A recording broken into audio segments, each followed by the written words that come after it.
Olá, eu sou a professora Cristiane Rodrigues, professora de língua portuguesa, e nós vamos estar estudando na nossa aula de hoje a argumentação. Então, gente, vamos conceituar. O que são argumentos? Argumentos, então, são ideias lógicas que são relacionadas entre si, com o propósito ou a finalidade de esclarecer e resolver determinada situação ou dúvida, por exemplo. Os argumentos são normalmente baseados em premissas. Essas premissas são ideias, são teses, que ajudam a construir uma conclusão. No entanto, todas essas premissas devem ter como alicerce um sentido lógico. Caso contrário, o resultado final pode não ser válido ou verídico. Por norma, então, os argumentos eles servem principalmente para provar alguma coisa, como um ponto de vista, uma decisão ou uma ideia. E o seu objetivo, nesse caso, consiste em justificar determinado objeto que é a causa de um debate. Como nós vimos na aula passada, nós estudamos o gênero artigo de opinião, e o argumento é a principal ferramenta retórica desse gênero. Então, nós precisamos entender que o argumento é a fundamentação, é a prova da tese para persuadir, para convencer o leitor da opinião do escritor. Então, vamos prosseguir. Então, pessoal, como o argumento é a principal ferramenta retórica desse gênero, e ele serve para validar, para dar veracidade à tese ou à ideia, nós vamos ver aqui os principais tipos de argumento. Nós temos o argumento de autoridade, esse aqui é top. Por quê? Porque o argumento de autoridade leva o auditório a aceitar a validade da ideia por conta de ter, na verdade, a credibilidade de uma autoridade sobre o assunto que está sendo tratado. Tá certo? Então, por isso ele recebe esse nome, argumento de autoridade. Uma pessoa que estudou sobre o assunto, que pesquisou, ele traz a sua palavra como fundamentação para a veracidade dessa tese ou dessa ideia. Outro tipo de argumento muito utilizado é o argumento por evidência. O que é isso? Então, o argumento por evidência, ele pretende levar o auditório a admitir a tese ou a conclusão, justificando-a por meio de uma evidência de que ela se aplica aos dados considerados. Então, o argumento por evidência vai levar em consideração os dados, uma pesquisa, uma estatística, que vai evidenciar os fatos, né, para dar veracidade à tese ou à ideia. Temos também o argumento por comparação, também conhecido como argumento por analogia. Analogia, gente, nada mais é do que uma comparação. Então, no argumento por comparação, o argumentador pretende levar o auditório a aderir à tese ou conclusão com base em fatores de semelhança ou de analogia. Esses fatores de semelhança é o que a gente chama de comparação. Comparar um fator a outro, um fato a outro, evidenciado pelo dado que aqui é representado.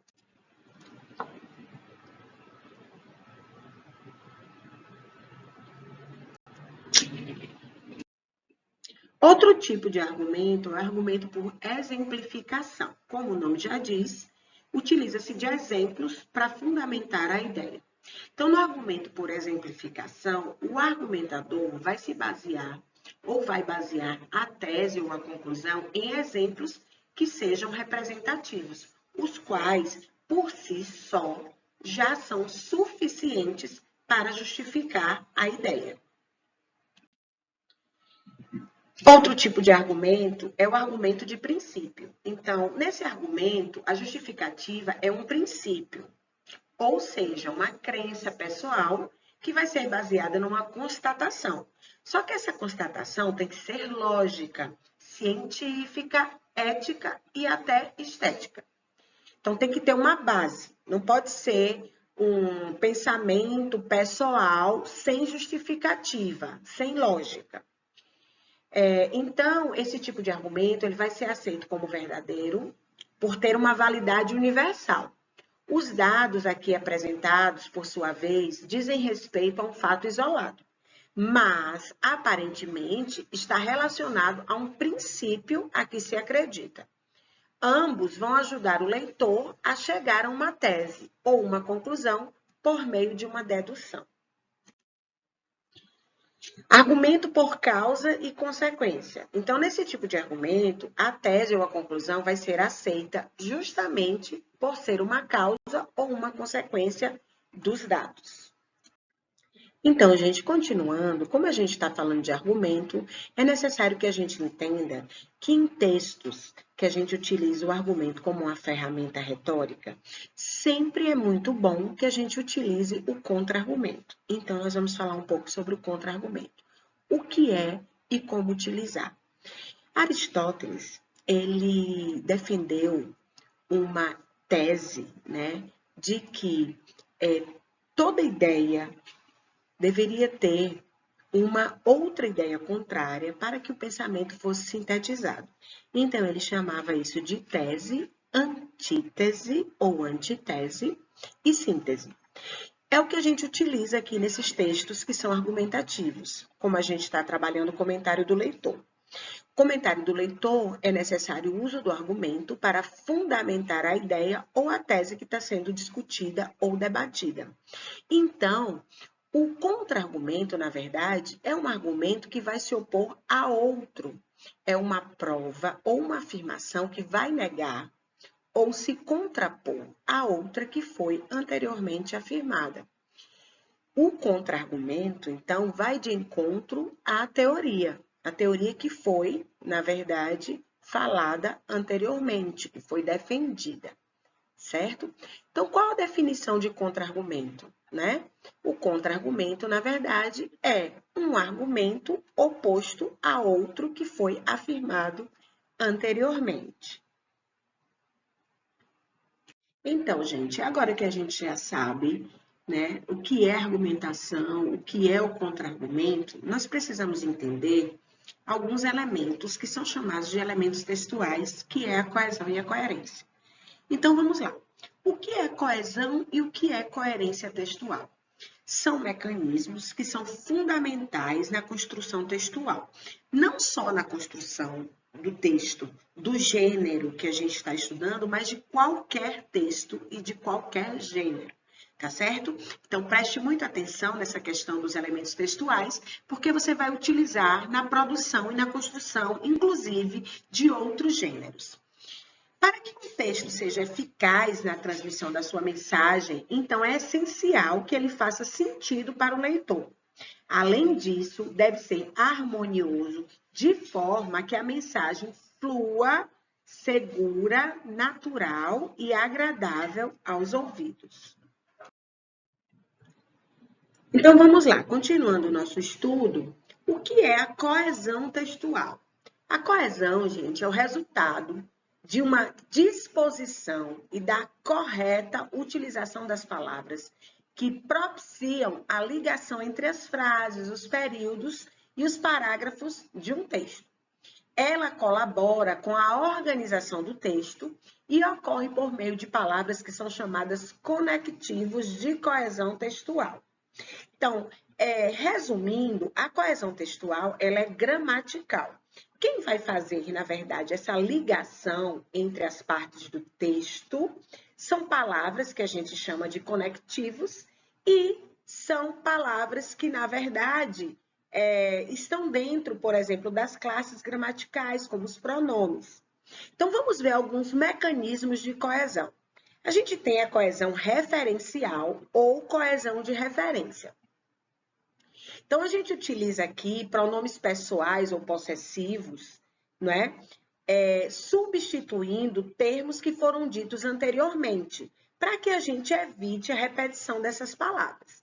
Então, por exemplo, João e Maria casaram. Ao invés de dizer João e Maria casaram, João e Maria são os pais de Ana e Beto, a gente substitui João e Maria pelo pronome eles. E eles vai fazer referência a um termo que foi dito anteriormente, que é João e Maria. Então, ficaria assim: João e Maria casaram, eles são pais de Ana e Beto. Isso a gente chama de coesão referencial. A gente tem a pessoal, né, usando pronomes pessoais, que foi essa que a gente falou agora, e tem a demonstrativa, onde a gente vai utilizar pronomes demonstrativos e até advérbios, que os advérbios são localizadores no tempo e no espaço. Então, vamos dar um exemplo. Fiz todas as tarefas, com exceção desta, pronome demonstrativo. Arquivar a correspondência. Comparativa, utilização de comparações através de semelhança. Então, a gente tem exemplo, mais um dia igual aos outros. Então, gente, note que para utilizar a coesão referencial, a gente vai utilizar pronomes, advérbios, né? E os pronomes podem ser pessoais ou demonstrativos, tá certo? Vamos continuar. A gente também tem a coesão por substituição, que é quando a gente substitui um elemento por outro e é uma forma de evitar também essas repetições. Então, a gente pode utilizar palavras também como sinônimos. Os sinônimos são palavras que têm o mesmo sentido, tá? Então, exemplo, vamos à prefeitura amanhã. Eles irão na próxima semana.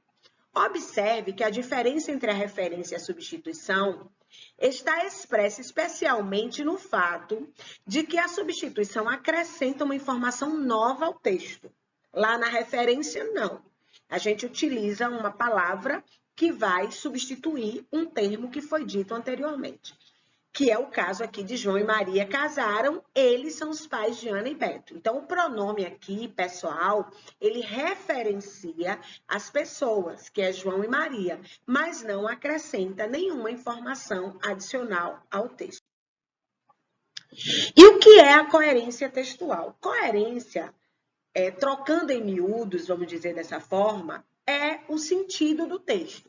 Então, é a relação lógica das ideias de um texto que decorre da sua argumentação, que vai ser, então, o resultado, especialmente dos conhecimentos do transmissor da mensagem, ou do emissor, que é aquele que emite a mensagem.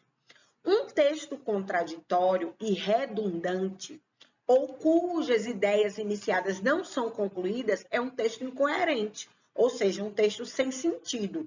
E essa incoerência vai comprometer a clareza do discurso, a sua fluência e a eficácia da leitura. Então, a coesão e a coerência são elementos textuais de grande importância na produção do texto. Temos também os fatores de coerência. Então, são inúmeros os fatores que vão contribuir para a coerência de um texto, tendo em vista a sua abrangência. Então, nós vamos ver apenas alguns, tá certo? Primeiro, um dos fatores de coerência é o conhecimento do mundo, conhecimento de mundo. Então, é o conjunto de conhecimento que nós adquirimos ao longo da vida e que são arquivados na nossa memória. São os chamados frames, que são os rótulos. Esquemas, que são planos de funcionamento, como a rotina alimentar, né, o café da manhã, o almoço e o jantar. E planos. Nós temos que planejar algo com um objetivo, tal como jogar algum jogo, né?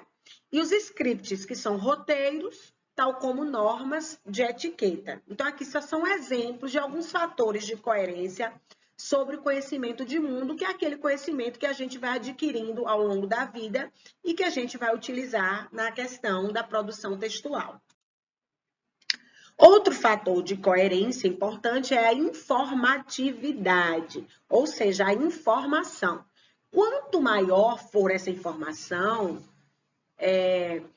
quanto maior a informação não previsível que um texto tem, mais rico e interessante ele vai ser, tá? Então, assim, dizer que é óbvio ou insistir numa informação ou não devolvê-la, com certeza desvaloriza o texto. Ou seja, a informação é muito importante, porque quando a gente tem informação, quando a gente tem leitura, quando a gente tem conhecimento, tá certo? A gente pode utilizar palavras para fazer uma conectividade maior das frases, das orações, dos pensamentos, das ideias, dos períodos, né?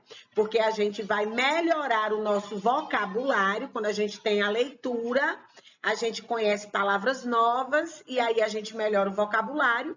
E essas informações também vão sustentar uma fundamentação maior no nosso texto, tá bom? Então, eu espero que vocês tenham gostado. A gente vai ficando por aqui com a nossa aula de língua portuguesa e até a próxima aula.